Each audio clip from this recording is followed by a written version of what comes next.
¿Cómo le va? Muy buenas noches, bienvenidos. Época de frío, época de inviernos, pero también época para recordar lo que plantean nuestros pueblos originarios. Mire, para los pueblos originarios estamos en los inicios de un nuevo año. Sería como para la cultura occidental el 1 de enero. Bueno, para los pueblos del norte, para los pueblos del sur, estamos iniciando un nuevo año. Inti Raymi se llama para los pueblos del Inca y de toda la región andina, que es en honor al dios Sol, que justamente es el dios Inti, y de ahí el nombre Inti Raymi, que se celebra para festejar un nuevo ciclo de vida. Huetripantu o Huiñoutripantu se llama para los pueblos mapuches. También esta época del año, entre el 27 y el 28 de junio, hasta principio de julio, en esta época, comienza un nuevo año. ¿Y por qué comienza? Porque dicen ellos, desde su enorme sabiduría, que hay unas modificaciones en nuestra naturaleza. Por ejemplo, se ven nuevas constelaciones en el cielo y con mucha más claridad. El agua de las cascadas es mucho, aunque hace frío, es mucho más cálida en esta época. Sobre todo en madrugada llega a temperaturas de tibieza el agua de las cascadas. Se renuevan las plantas y los brotes. Tanto es así que hay alguna ceremonia de los pueblos incas que suelen pegarle golpecitos a las plantas de abajo hacia arriba para que la savia empiece a circular y que es la vida de esas plantas. O sea, para estos pueblos comienza un nuevo ciclo de la naturaleza y toman ese ciclo para comenzar el año. Y para hacerlo tienen diferentes ceremonias, algunas ceremonias de agradecimiento. Yo lo conté una vez en este programa, o más de una vez, pero cuando por fortuna me pude ir al norte para la época de carnaval, allí estuvimos con algunos pueblos originarios en el culto a la Pachamama. Y ellos solían decir que le pedían a la Pachamama que no le dé menos de lo que necesitan porque si no el cuerpo se enferma, pero en su enorme sabiduría le pedían a la Pachamama que no le dé más porque si no la que se enferma es el alma. Bueno, algo parecido pasa en este entonces, en este momento, con el Inti Raymi o con el Huitripantu, que empiezan a compartir lo que quedó de la cosecha, para que no sobre, se comparte, y piden que vengan nuevas cosechas, que caiga lluvia y que caiga nieve para que la pastura pueda crecer para la ganadería. Bueno, una ceremonia bellísima, sabia, necesaria para estos tiempos de tanto egoísmo, donde reflejan mucha sabiduría los pueblos originarios, nuestros pueblos originarios, y mucha pureza. Vamos a ver un corto de animación que dura un poco más de 3 minutos, que nos pareció también formidable, una animación que nos explica un poco esta sabiduría y esta pureza de los pueblos originarios.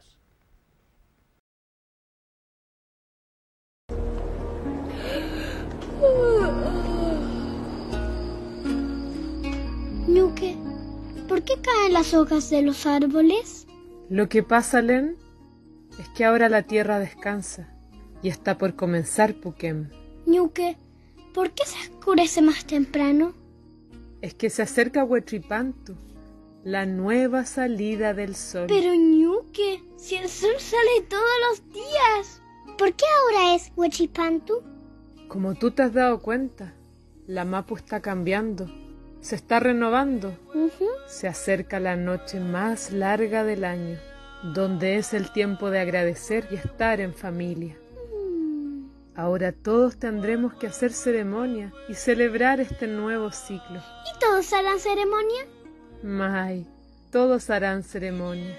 Dicen que las aves se reúnen en el cielo, los peces nadan más felices, las personas se reúnen a conversar y comer cosas ricas. Yo también quiero comer cosas ricas y poder ver a todos mis amigos del Love.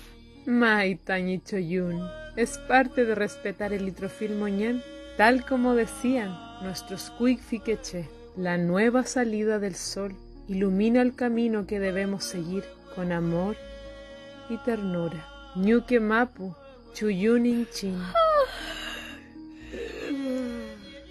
Punmay. Punmay Alem.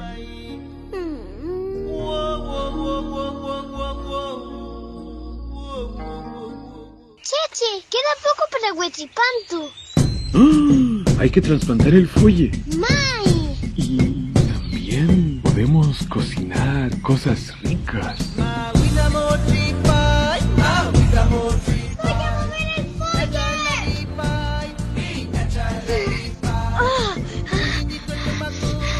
¡Ah!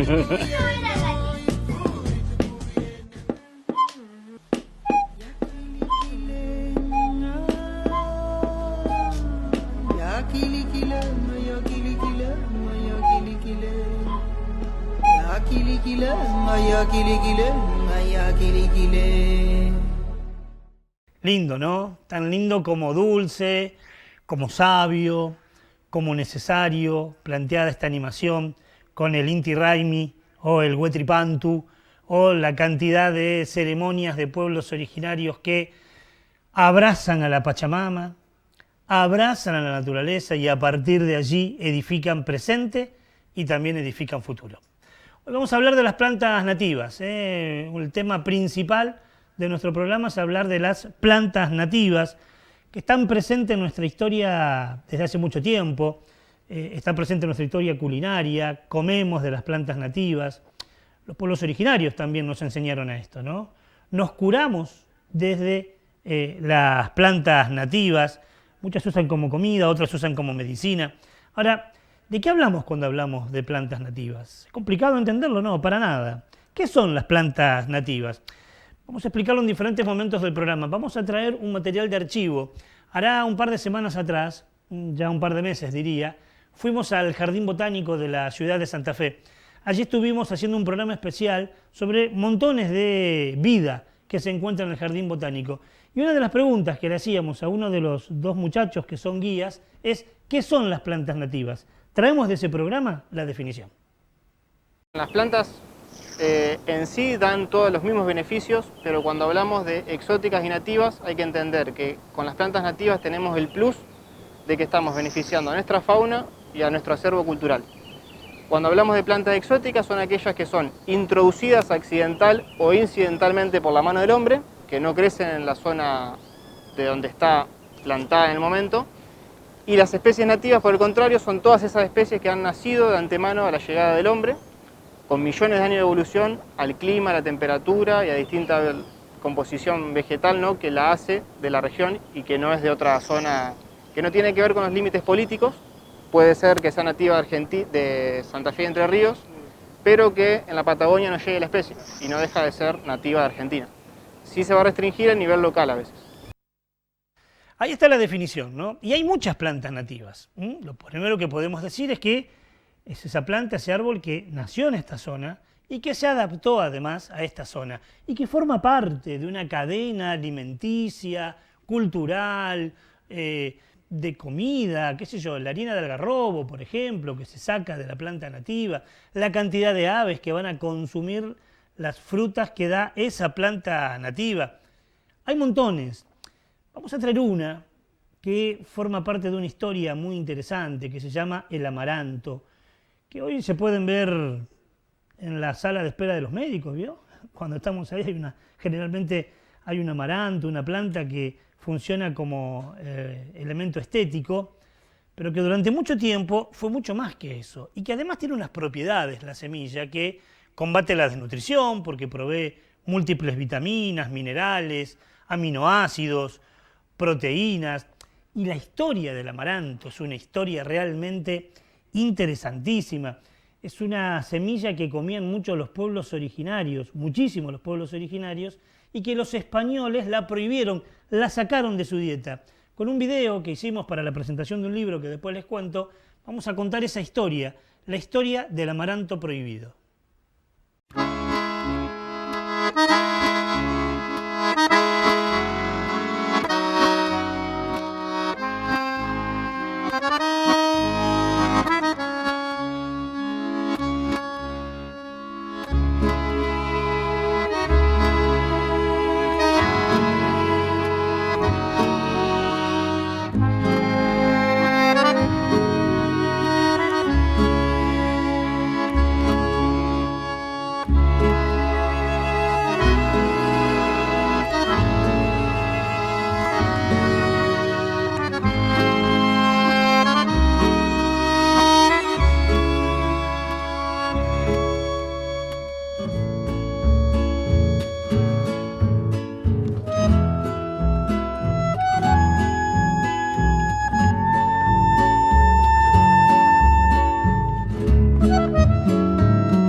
Ahí está la historia del amaranto prohibido o el amaranto censurado. Formaba parte de la dieta de los incas y los españoles la sacaron.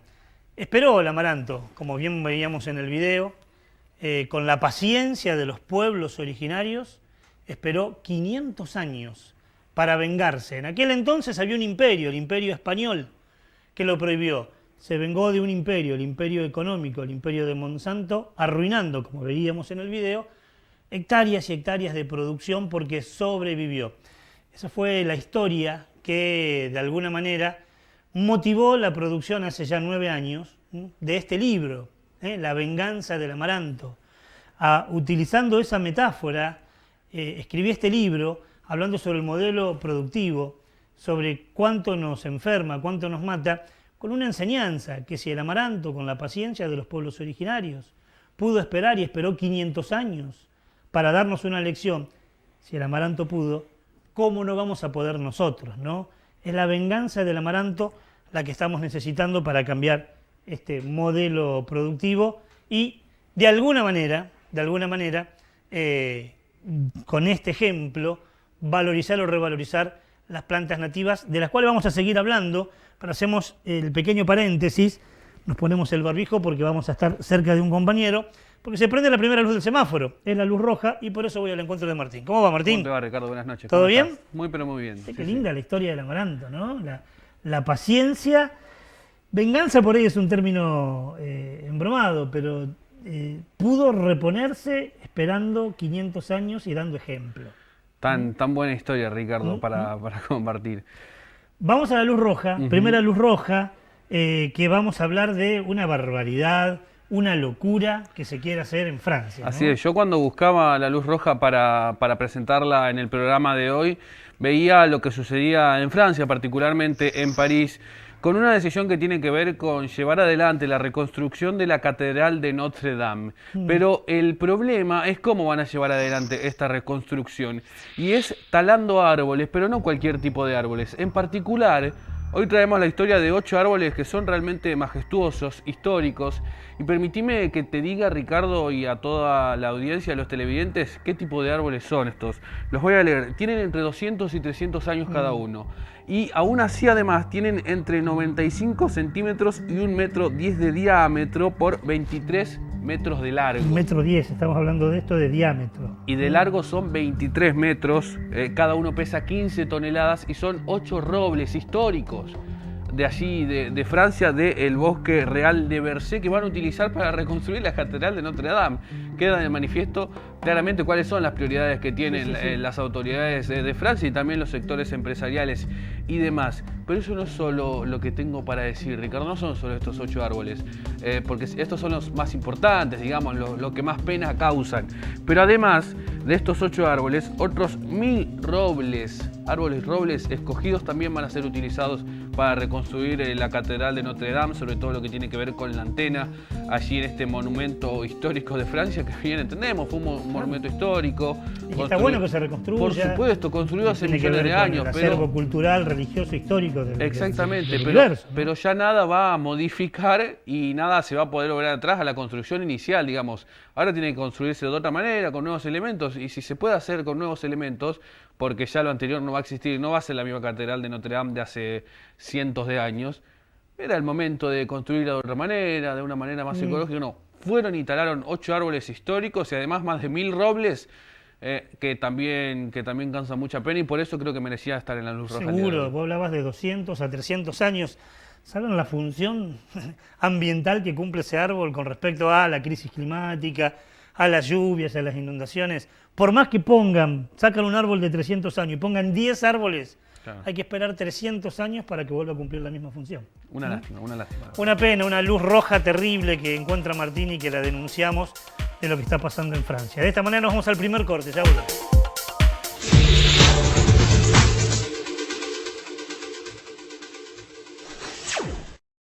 La democracia se construye desde el diálogo y la participación.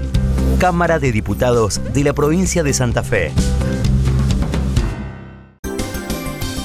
Cuidamos el ambiente recuperando. Donde otros ven basura, nosotros vemos oportunidades. Integral Reciclados. Trabajo del presente con la responsabilidad del futuro. Integral Reciclados. Gobernador Menchaca 7200. Santa Fe. Teléfono 3425 13 52 18. Anfestram, la mutual de los trabajadores municipales y comunales de la provincia de Santa Fe. Anfestram, tu mutual más cerca. ADUL, Asociación Docentes de la Universidad Nacional del Litoral. En la lucha por salarios dignos, jubilación móvil y una universidad democrática, pluralista, científica y al servicio del pueblo. ADUL, Pasaje Martínez, 2683. Logramos, a pesar de tiempos tan particulares, avanzar en consolidar una institución de puertas abiertas con un consejo más abierto, más transparente y más participativo. Mirá todo lo que hicimos en www.consejosantafe.gov.ar.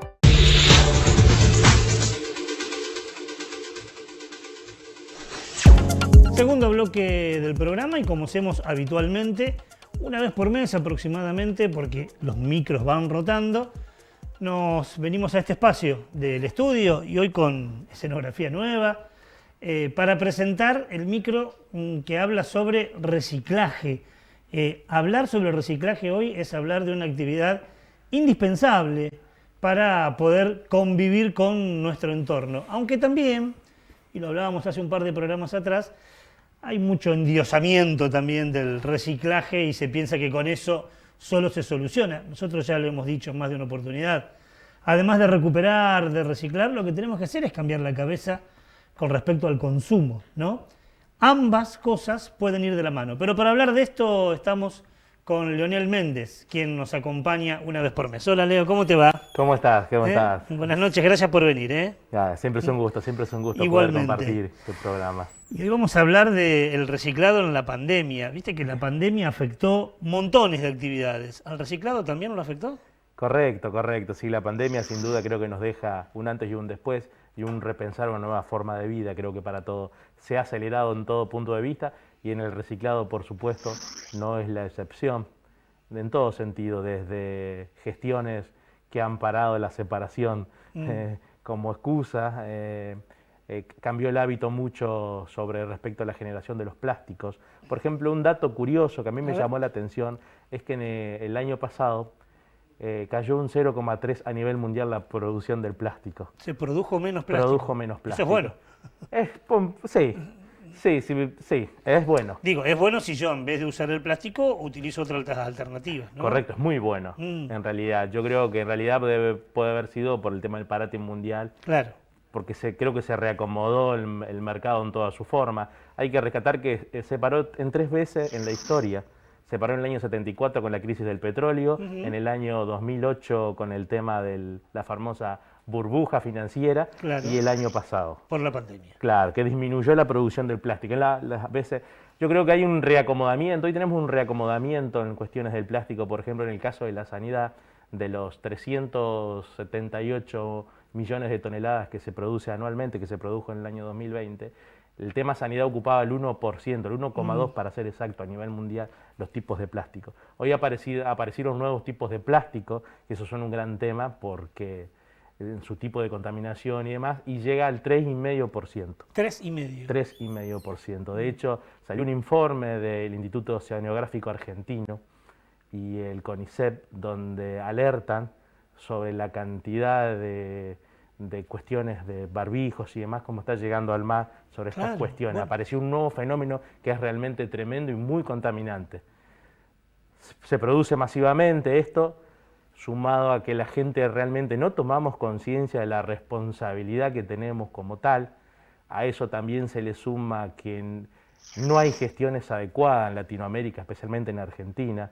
A veces no hay los cestos adecuados, hay un montón, las gestiones creo que no están a la altura y no acompañan un montón de cosas. Hacíamos un programa el año pasado y habíamos conseguido los trajes que utilizan los enfermeros, los médicos, y los que utilizan también las personas que deben internarse, sobre todo en terapia intensiva, con COVID. En un 90% estaba producido con plástico. Y ese es un material que el enfermero va, te atiende y después debe tirarlo. Está bien que así sea, dicen, no se puede tener. Ahora, eso había engrosado la cantidad de basura que terminaba maltratada. Sí, yo creo que es un desafío hacia adelante que se suma ya a lo que veníamos, a esta emergencia en contaminación de plástico. Estas cuestiones tienen que ver con la salud, por supuesto, pero es un desafío. También se han diseñado plásticos nuevos de consumo masivo, porque en el packaging, en las cajitas, que no se reintroducen al mercado. Hay que destacar también que lo que está ocurriendo en este momento en el mercado es que los plásticos se fabrican de una resina sobrante de combustible de aviones. La escasez de los vuelos ha hecho que se produzca menos material en un virgen de plástico. Lo poco que se produce se lleva a países de los llamados industriales. Hoy hay una demanda, se puede decir, de ciertos tipos de plástico. En esto quiero ser claro, no es que hay una demanda masiva de todos los plásticos. Hay 3 o 4 plásticos puntuales que están teniendo una gran demanda. Porque hay industrias que prácticamente se están parando. Hoy hay autos que no están pudiendo salir a la calle porque no tienen el paragolpe. Yo cuando me enteraba de esto, en la cuestión, realmente qué lindo que se pudiera motivar continuamente que este material se utilice del reciclado. Que sirva para pensar que se puede hacer ese paragolpe de otra manera. Claro, de otra manera o desde el reciclado, porque lo que ocurría antes es que las grandes empresas te consumen el material virgen, usa y tire. Hoy se ven obligados a utilizar el material recuperado y a fomentar esta cadena, que es un material que se vuelve a reintroducir. Dijimos que íbamos a hablar del reciclado vinculado con este momento histórico que nos toca vivir, que es la pandemia. Y hablábamos con Leonel hoy a la mañana sobre la recuperación del material ferroso. Correcto. Que también tiene unas características determinadas en épocas de pandemia, ¿no? Correcto. Hoy lo que está ocurriendo es que el oxígeno está direccionado única y exclusivamente, como corresponde, a temas medicinales en Argentina. Y no se está pudiendo utilizar en los hornos inyectan los laterales cuando funden, aparte del calor del fuego que utilizan oxígeno para alcanzar los grados. Bueno, hoy tenemos acerías en Argentina que están prácticamente paradas, no están consumiendo, por ende se va deteniendo la cadena de reciclado de materiales ferrosos. ¿Qué es ferroso? Para que la gente entienda, porque si no parece... ¿Qué es? La chatarra. La chatarra. Una latita de conserva oxidada, vieja o nueva, un hierro en todas sus medidas, eso se reintroduce, se paquetea, se compacta. Sí, cuando fuimos a tu emprendimiento lo vimos. Cuando vemos como en las películas, se traslada a la fábrica, se funde y sale clavos, chapa y un montón de materiales nuevamente. Y para recuperar eso hace falta oxígeno. Claro, los hornos, para que alcance la temperatura de fundición, las inyecciones de oxígeno. Nosotros utilizamos oxígeno para dimensionar, para cortar. Y hoy eso está, la verdad que sinceramente no sé cuánto tiempo, cómo se va a solucionar. Me imagino que esperemos que la pandemia pronto afloje porque va a impactar en lo pronto en muchos temas y con el reciclado. Es correcto que lo utilicen para salud, porque está la vida de por medio, pero está parada, por un lado está parada mano de obra, de mucha gente. Correcto. Y por otro lado estamos acumulando un material ferroso, estoy pensando en la cantidad de latitas que se están acumulando, que si no se reciclan, ¿dónde van? ¿No? Correcto. Sí, es muy importante estas cuestiones. Y otro párrafo aparte, creo que observo y miro plantas de gestión de los diferentes municipios. Se ha utilizado mucho desde los municipios la excusa de la pandemia para aflojar lo poco que se venía haciendo y no volver a hacerlo. En esto es muy importante que refuncionalicemos distintas cuestiones y que el Estado haga lo que tiene que hacer. Hasta hace muy poco lo decíamos, se había suspendido en Santa Fe la recolección de basura, que aparte lo digo con buena intención, no hay ningún interés político acá de por medio ni mucho menos, pero que es una separación muy precaria la que tenemos, seco y húmedo y nada más. Sí, y a veces no se hace correctamente, como vos bien los decís, es un aporte. Y no le pasa solamente a Santa Fe, le pasa a la gran mayoría del local, a la mayoría de las gestiones, donde a veces las gestiones toman conciencia del impacto positivo que tiene en sus localidades y en su gestión, hacerlo correcto, no cargarlo en un camión junto.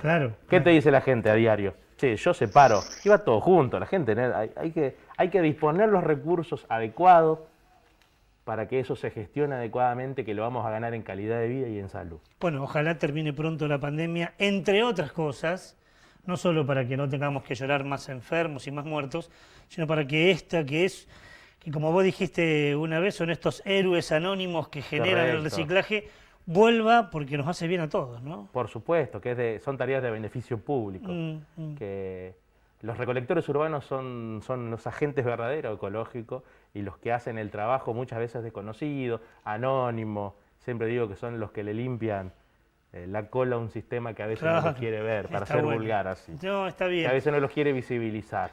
Y lo que decimos siempre también, en parte depende de nosotros, qué hacemos. Lo dijimos en más oportunidad, pero voy a aprovechar que esté Leonel para que él plantee la dirección. Necesitas una reja para tu casa, vas a hacer una nueva. Si hay posibilidades de hacer esa reja con material reciclado, y hay lugares en Santa Fe donde vos vas y decís, che, ¿tenés hierro para hacerme una reja? Sí la tengo, es el caso de ustedes, ¿no? Correcto, sí, sí, nosotros o cualquiera de los colegas, hoy se ha promovido mucho, el bolsillo ha promovido por los precios lo que vale el nuevo y estás reutilizando el material de la misma o mejor calidad, porque a vista está que los hierros por ahí van perdiendo calidad nuevos. Ahí cuando aparezca la publicidad de Integral Reciclados, que nos apoya en este programa, va a salir la dirección, que es como bien dice Leonel, uno de los lugares donde vos podés ir y decir, che, necesito algo que se puede hacer, queda bárbaro, queda 0 kilómetros, queda lindo, sale más barato y volvés a introducir un material que no termina en un basurero a cielo abierto. Correcto, ese es el Leonel, gracias por venir. A ustedes y a la audiencia, siempre es un gusto compartir, de esto se trata, creo que de vivir mejor. Sí, gusto que compartimos. Te pido que te quedes un minuto porque seguimos con el programa y volvemos al tema que abordábamos en el bloque anterior y que hablamos de las plantas nativas. Hoy vamos a hablar de las plantas nativas que son tan importantes. Hablamos hace instantes sobre el amaranto, esa semilla que era de los pueblos incaicos y que como anécdota nos sirvió para explicar qué son las plantas nativas, que es mucho más que adorno, porque tienen que ver con la comida, tienen que ver con cuestiones medicinales, y es importante respetar las plantas y los árboles nativos. La mayoría de los árboles que se ven en la ciudad, si salimos por Santo Tomé, por Santa Fe, por Sauce Viejo, donde llega Cable Video, vamos a ver árboles que no necesariamente son de nuestra zona, que fueron traídos de otro lado. Y uno pregunta, ¿para qué traer árboles de otro lado si tenemos los nuestros? Algunos no son ni siquiera de nuestro país, son árboles que vienen de otro país. El árbol nativo, la planta nativa, es una planta que se adaptó, que creció en nuestra zona y que se adaptó a nuestro ecosistema.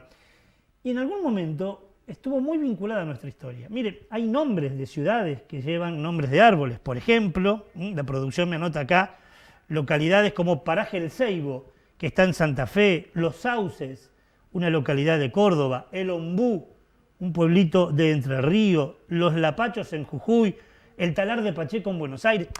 ¿Qué queremos decir con esto? Hubo momentos históricos donde los árboles, las plantas, formaban parte de la cultura permanente, hasta le ponían su nombre a algunos pueblos. ¿Por qué? Porque ayudan a mantener el ecosistema, porque se relacionan con la fauna del lugar, porque hay un ave que necesita comer el fruto de esa planta y no de otra, y si no está esa planta desaparece. O sea, si no hay flora nativa, lo que perdemos es la biodiversidad. De este tema hablamos con César Massi, una persona encantadora, un especialista en plantas nativas, vive en el sur de Santa Fe, más concretamente en Vigant. Ahí posee un vivero, se ha especializado en plantas nativas y nos habla de estas plantas nativas que son antiquísimas, que fueron adaptando y evolucionándose a nuestra zona y fundamentalmente vamos a aprender de él que esta planta cumple una función social en nuestro lugar. Hablamos por así decirlo, planta o animales o bichos o lo que sea, hongos. Digamos, una especie nativa es una especie que evolucionó en un ambiente determinado durante miles de años, cientos de miles de años.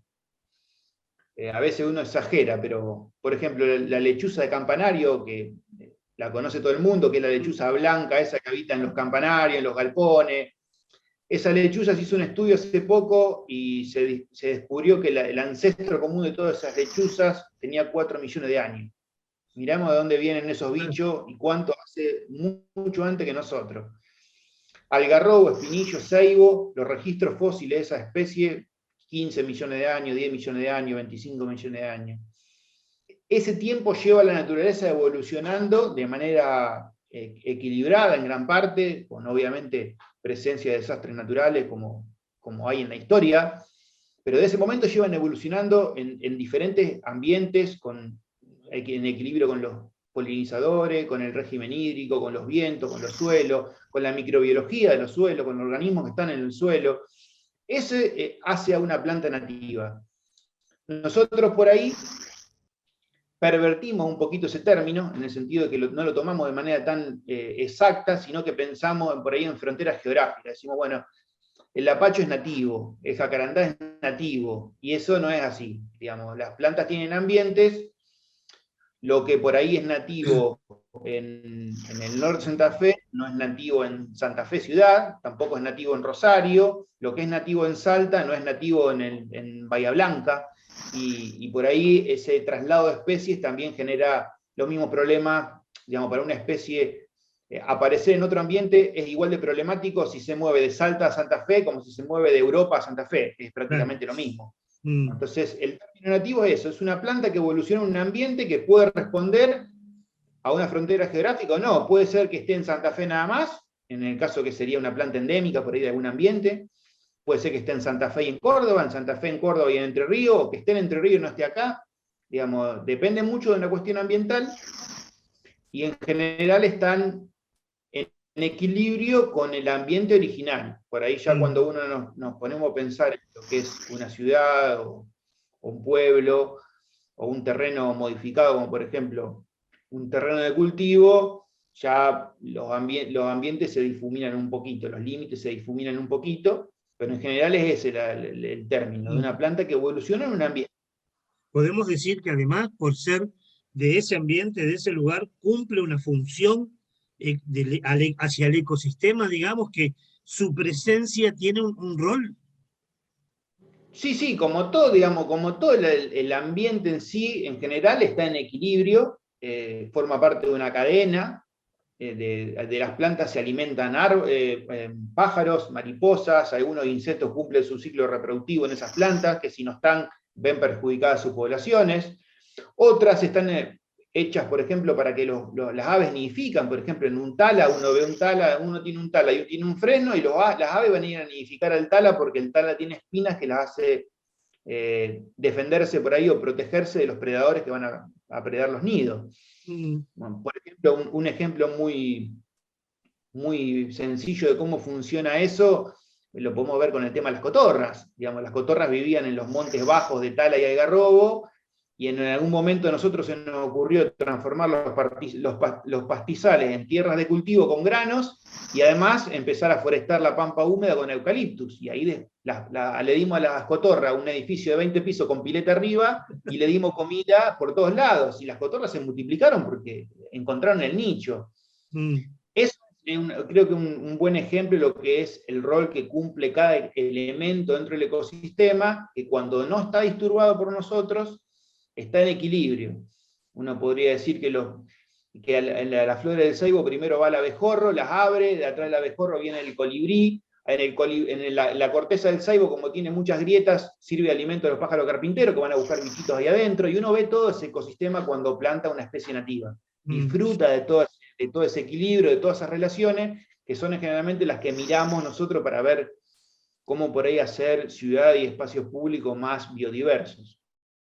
Bueno, me vengo de aquella parte del estudio donde presentamos el primer tramo de la entrevista de César Massi. Nos queda todavía, interesante lo que nos plantea César de estas plantas nativas antiquísimas. Insisto, César es un especialista, hace años que viene estudiando este tema, vive en Vigant, allí en el sur, muy cerquita de Rosario, en la provincia de Santa Fe, y hace un par de días le hacíamos por Zoom, como lamentablemente tenemos que hacerlo ahora, este tipo de entrevistas. Vengo de allá para presentar la segunda luz del semáforo, que es la luz amarilla, y que tiene que ver no con plantas nativas, sino con fauna nativa. Exactamente, Ricardo, y es una luz que más amarilla es anaranjada, podríamos decir, porque el Ministerio de Medio Ambiente de la Nación, en conjunto con la Gendarmería Nacional también, realizaron un allanamiento en la localidad de Mayolo, departamento General López, aquí de la provincia de Santa Fe, y allí pudieron rescatar una leona y un tigre de Bengala, dos especies que están en grave peligro. Pudieron rescatarlas allí en esa localidad.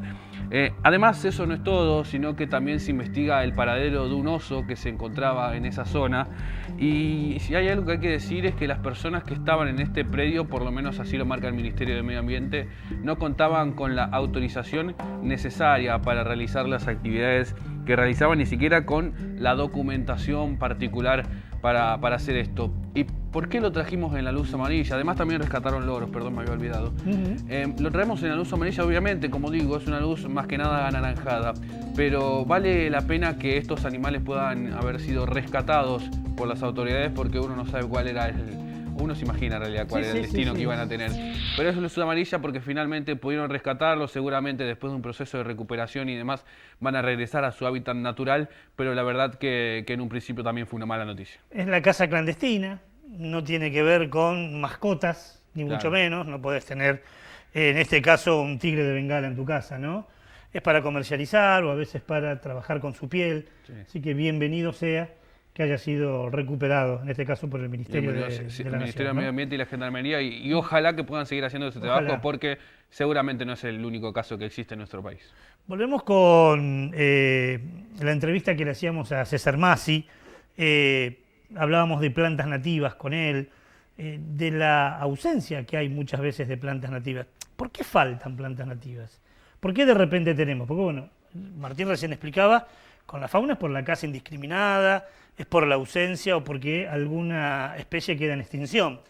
En el caso de las plantas nativas hay diferentes causas. Primero, la inclusión de plantas que no son nuestras, que se conocen como plantas exóticas, que no es que sean más buenas o menos buenas, que no tienen que ver con nuestra región. Por ejemplo, es muy posible que esa planta exótica no cumpla la función de esponja cuando llueve mucho y entonces nos inundamos. O no da el fruto que necesita el ave para comer, y si el ave no come, se muere. Entonces, cuando nosotros traemos una planta exótica, primero la elimina la nativa y luego modifica el ecosistema. También las fumigaciones hacen que muchas plantas nativas mueran. No todos pueden resistir como resistió en la historia que vimos del amaranto. Y cuando desaparece esa planta nativa, también desaparece esa especie que se alimentaba del fruto de esa planta nativa. O sea que se afecta la cadena alimenticia, se pierde la función que cumplía en el ecosistema. Muchas de esas plantas nativas hoy serían muy importantes para paliar la crisis climática, pero no la tenemos. Muchas de esas plantas nativas hicieron que habitantes tengan que emigrar porque ya no tienen esa planta que era tan importante. Por eso es indispensable que los municipios, las comunas, los pueblos, las autoridades tengan política de forestar con plantas nativas. Forestar no es solo una cuestión estética, no pongo un árbol solo porque tiene flores lindas para la ciudad. Tengo que poner un árbol que necesite mi ciudad, mi pueblo, para esas condiciones que tiene, ¿no? Amortiguar lluvias, paliar la crisis climática, alimentar la fauna nativa. Bueno, de eso hablamos también con César Massi. Y acá tenemos un problema porque, bueno, vos lo debés recordar, yo era chico cuando el vivero municipal, por ejemplo, producía un montón de árboles para el pueblo. En general, casi todos los pueblos producían sus árboles, había viveros municipales por todos lados, cosas que se fueron desmantelando con el tiempo, y se fue perdiendo ese oficio de la persona que conocía cómo crecían las plantas y qué pasaba con las plantas. Sin ir más lejos, en ese marco, siempre cuento la experiencia del vivero municipal, del vivero provincial de Santa Felicia, que está arriba de Vera. Eso era un ensayo forestal, 1930, 1940. Ese vivero probaba 30, 40, 50 especies de eucaliptus para madera. Tenía ensayos de forestación con un montón de maderas nativas, con lapacho, con quebracho, algarrobo, azotacaballo, guayaibí, cebil, espina corona, bueno, hay un montón más que seguramente no recuerdo, hechas para producir madera nativa, para producir material forestal justamente para comunas y ciudades. Ese experimento que era muy interesante porque obviamente los árboles tienen tiempo distinto a los nuestros, duran bastante más que una vida humana, ese experimento que consistía en probar densidades y medir cuánto crecían los árboles, cómo respondían con la sombra, cómo respondían con la competencia, que es información que hoy falta, se abortó a los pocos años, creo que llegaron a medir a los 10 años y exportaron. Hace un tiempo un equipo de profesionales trató de retomar esas mediciones, para dar un cierre a ese círculo y que no quede la información perdida. Pero vos fíjate cuánto que derrochamos en una época, cuánto de información que se perdió, para terminar prácticamente en monocultivos de algunas especies que son muy cómodas de manejar en las ciudades, como por ejemplo el fresno, o el jacarandá, o el lapacho, y no se planta nada más que eso hace 100 años.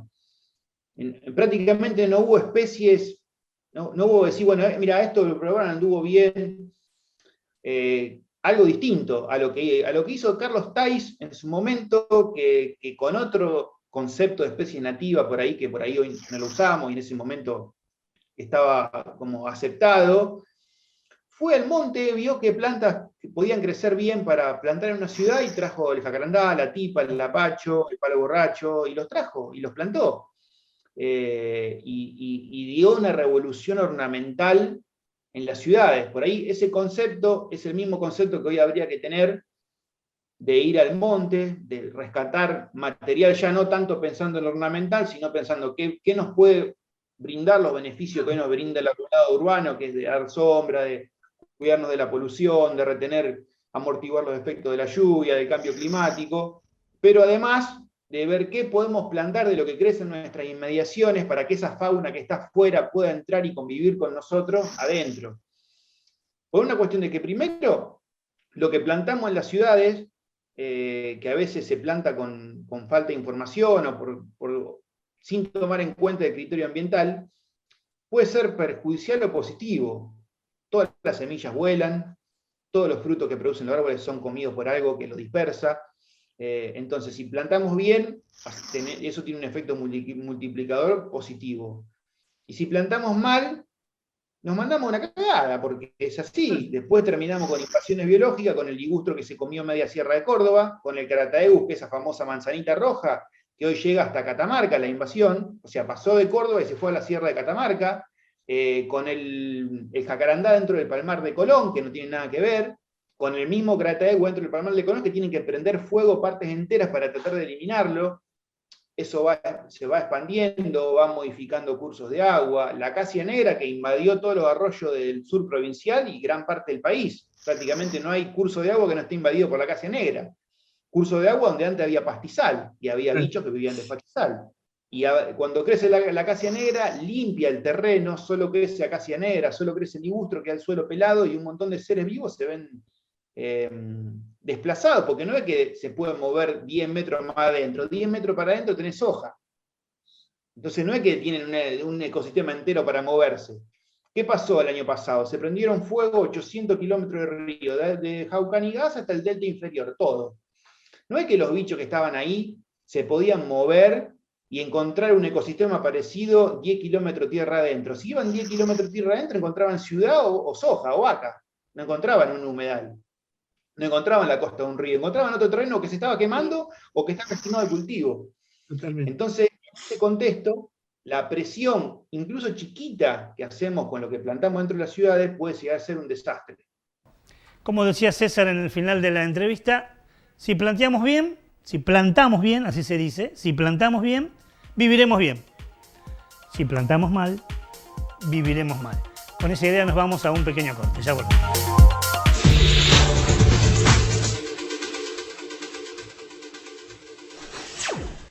No te quedes con las ganas de viajar. Ya tenemos opciones. En septiembre nos vamos a Catamarca y hacemos la ruta del adobe. También viajamos a Merlo. Conocé todas las opciones en nuestra web www.marcelojimenez.tour.ar o escribinos por WhatsApp 342-448-5325. Marcelo Jiménez Turismo. El placer como destino. La democracia se construye desde el diálogo y la participación. Cámara de Diputados de la Provincia de Santa Fe.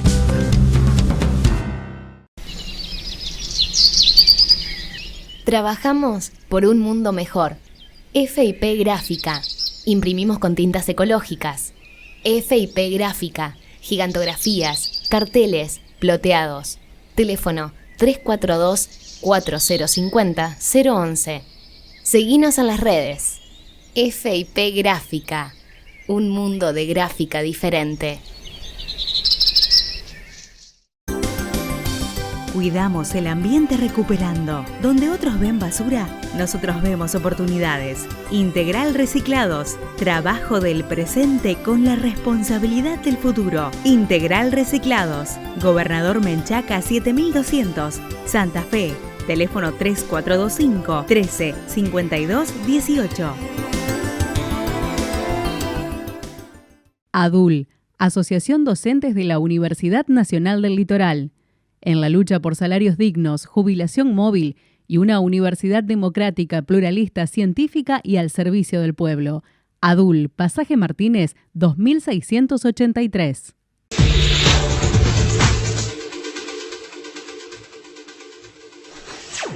Tercer y último bloque del programa de hoy y entramos en los recomendados culturales. Esas producciones culturales que nos ayudan a pensar de algún tema vinculado con el medio ambiente, y eso es lo que hace Lucy. ¿Cómo va, Lucy? Bienvenida. Bienvenido. ¿Qué tal, Ricardo? Bueno, hoy, como vos comentaste en el primer bloque que estábamos hablando del Inti Raymi, me pareció muy interesante poder traer un documental que lo pueden encontrar por YouTube, que se llama Un viaje hacia otro mundo. También va a contar la historia del Inti Raymi, que es una festividad que tiene que ver con la fiesta del sol, como vos hablabas anteriormente. Es una ceremonia andina con una tradición inca que además de todo esto se celebra en diferentes lugares de toda América Latina como Chile, Ecuador, Bolivia, Colombia, Argentina y si me está quedando alguna, bueno, después lo incluimos. Supongo que en Perú también. En Perú también. Digo por la cultura de los pueblos incaicos, ¿no? Exactamente.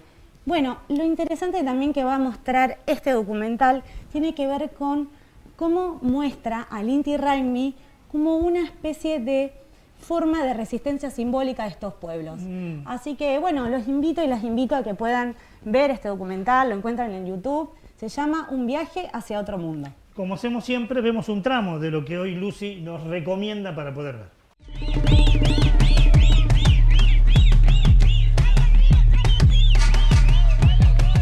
La cotidianidad andina está regida por un calendario en el que se destacan 4 fechas de particular trascendencia.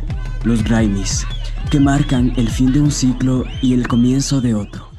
Hay desde esta división de los 4 Raymis que se conoce en el mundo andino, está dada por una crónica, que es por la crónica hecha por Guamán Poma de Ayala. Entonces él es el que propone esta división del tiempo en 4 fiestas, que es la del Capac Raymi en diciembre, después viene Pauca Raymi, corresponde a la fecha de carnaval, de ahí viene Inti Raymi en junio y la de Colla Raymi, que es en septiembre. El Inti Raymi es la celebración más importante en los Andes.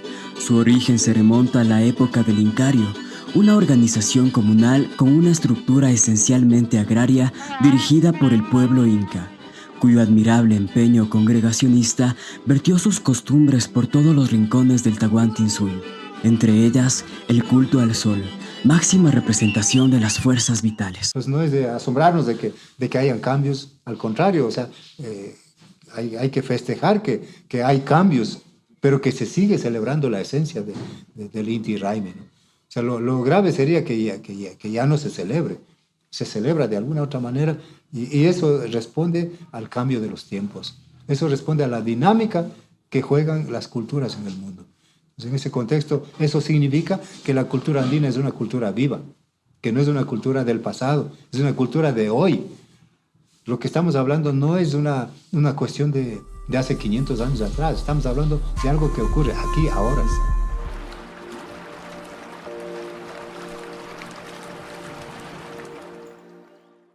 Lindo la ceremonia. Me quedé con esto, que es una ceremonia cultural, es una ceremonia religiosa, pero además una ceremonia de resistencia. Totalmente. Y de pueblos que realmente hacen que la cultura quede latente en toda Latinoamérica, así que, bueno, un gran documental. Hay plantas nativas, hay fauna nativa, hay ceremonias nativas como esta. ¿Dónde la podemos encontrar entonces? En YouTube. Se llama Un viaje hacia otro mundo. Bien, bien. El recomendado de Lucy hoy para seguir profundizando, investigando, aprendiendo. Me animo a conjugar este verbo y no aprender. Aprender desde la sabiduría de los pueblos originarios. Quédate, Lucy, que ya vengo. Tengo que ir a la luz verde. Última luz, buena noticia. Vamos a prender la luz verde. Vamos a prender, no a aprender. Aprender la luz verde. Aprender la luz verde, que es una buena noticia y que nos lleva a una buena política, en este caso, llevado a cabo en los parques nacionales. Exactamente, y muy valorable porque 9 parques nacionales de todo el país, obviamente, de todo el territorio nacional, van a tener energía a partir de sistemas renovables. Son parques que no tenían energía y ahora a partir de distintos sistemas fotovoltaicos van a tener energía que viene de sistemas renovables, como digo, y son a partir de una inversión que supera los 300 millones de pesos para destinar a estos parques nacionales, que son, permítame decirlo, Ricardo, Islas de Santa Fe, claro, lo conocerá usted, sí. Quebrada del Cóndor en Córdoba, el Parque Nacional Lanín de Neuquén, el Palmar de Entre Ríos también, que lo tenemos no muy cerca, pero aquí cerca de Santa Fe, Talampaya de La Rioja, Acoquija de Tucumán, Los Cardones de Salta, Calilegua de Jujuy y Copo de Santiago del Estero. Son 9 parques nacionales, ahí vemos el Lanín, que van a tener energía a partir de sistemas fotovoltaicos renovables. Es algo muy, pero muy importante. Algunos de ellos visitamos con nuestras cámaras, como el Palmar, bueno, el Talampaya en La Rioja. Que tengan energía, pero que además tengan energías renovables, no solo es una comodidad para los trabajadores, para los turistas, para que se puedan hacer actividades, sino que además muestra coherencia, ¿no? No vas a afectar el medio ambiente para iluminar un parque nacional. Sí, que además que muchos son lugares que tienen que ver con la historia de los pueblos originarios de nuestro país y demás, como lo hablaban con Lucía, y eso también es muy, pero muy interesante. Muy buena noticia y por eso ubicada en la luz verde, ¿no? Pero claro, Ricardo. Gracias, Martín. No, por con favor. vos nos vemos la semana que viene. Me queda todavía material con Lucy porque nos vamos a ir con un tema musical. Sí, obviamente, y como estuvimos hablando en todo el programa del Inti Raymi, me pareció interesante poder traer una canción que hable exactamente del Inti Raymi. En este caso la canta José Luis Serrano, un cordobés nacido tras la sierra en Villa Dolores. Él es cantante, actor, compositor e intérprete, y bueno, con esta voz que tiene y con sus instrumentos nos va a invitar a que podamos tener este pequeño sentimiento de pertenencia, bueno, de todo lo que tiene que ver con nuestro territorio argentino y latinoamericano. Y que forma parte de esos cantantes populares que no siempre tienen la difusión merecida, que necesitan. Así que buena elección de Lucy para irnos abrazando a cada uno de ustedes por esta hora que compartimos, y hoy especialmente, si no se nos ofenden, a los pueblos originarios que una vez más tanto nos enseñaron. ¿Así nos vamos? Nos vamos. Gracias por todo, nos reencontramos la semana que viene. Nos vamos. Con el año nuevo, lunita serrana, ahogue mi pena, tu luz azulada, saca del invierno tu más cruel helada, para que se endulcen los frutos de mi alma. Cubre, vieja luna, con tu antigua savia el año saliente, que no quede nada. Es el Inti Raymi, retorna la calma y le gana el sol a la noche larga. Cuéntame el secreto, luna milenaria, de la piel cobriza, de la voz sagrada. Llévame de nuevo a la Pachamama y haz de mí la ofrenda que acompañe el alba. Que empieza la vida a rodar descalza, joven atrevida, sin prisa ni pausa. Adiós, año viejo, con tu noche larga. Ya se asoma el sol cantando en las ramas y anda en el misterio de las alboradas un rumor de estrellas oliendo a esperanza. Con el año nuevo, lunita serrana, ahogue mi pena,